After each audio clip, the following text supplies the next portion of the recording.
do the next reel. So the suggestion of my companions here at the operating room is that I will just do a video and then upload it at reel. So I hope it works. So, Susie, support niyo ako, ha? Yeah, of course. Oh, what else? What else should I do? So Dr. Asaure is putting on the mesh basis. That's the mesh. So, mesh. Nagbabaki na? Oh, sorry. Okay. So, I had to increase the percentage of the anesthetic gas. Okay, back to our reel. So, what is that mesh for, sister? It's to prevent the recurrence of the hernia. Okay. Umbilical hernia. Okay. So, Pangtapal siya. pangtapal. And so that's what we do with cases like yung mga saan na nga ba natin ginagamit yan, sis? Mga hernia, no? Kasi hernia is a defect, di ba? A defect in the abdominal wall. So, that's a defect. That's why we have do tapal. And usually, pwede na rin walang mesh. Mesh is like the Colombo. But it's better if we do mesh. If we put a mesh.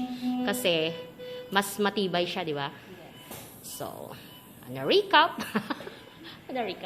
This is a patient with an umbilical hernia. And we had to do explore lab to repair the defect. And then we put a mesh. And then we're gonna close. That's it, sis.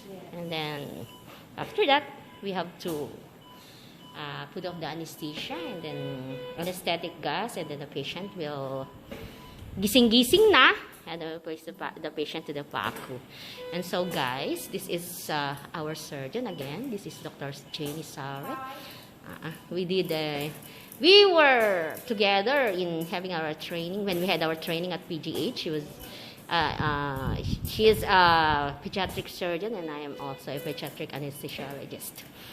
But our patient is 71. Yeah, that I forgot. We are both general. She's general surgeon. I'm also a general anesthesiologist. But our subspecialty is she has a subspecialty in pediatric, and then mine is also pediatric. So this is our first assist. She is she's Miss Christine Gerardo, and she is the love of the life of Alex Asuncion. Doon ka nalaman yung pag... Follow nyo din sa Reels. Yes, follow daw sa Reels. Follow him sa Reels, ha? Si Alex Asuncion. Kasi sa kanya ko narinig na, magmo-monetize na daw siya dahil dumami ng kanyang supporter. Sabi ko nga si Tintin lang dati ang kanyang supporter. But now, meron na siyang 1.6 followers. So, ninggit naman ako. So, this is... Miss Cherry Marizo, that she is the parang ikaw first assist, tapos siya ang instrument nurse, no? Yes. Yung ganito naman ang ating magiting na si Aryan. She is the circulating nurse. Yeah, siya ang nag-ano ng reel dito sa aking cellphone. So that's it. This is your ano ba sasabihin ko pag ako yung yung realtor? Creator. This is your creator. I'm Dr. Vigilina Alan Agustin, and I am 18 years old.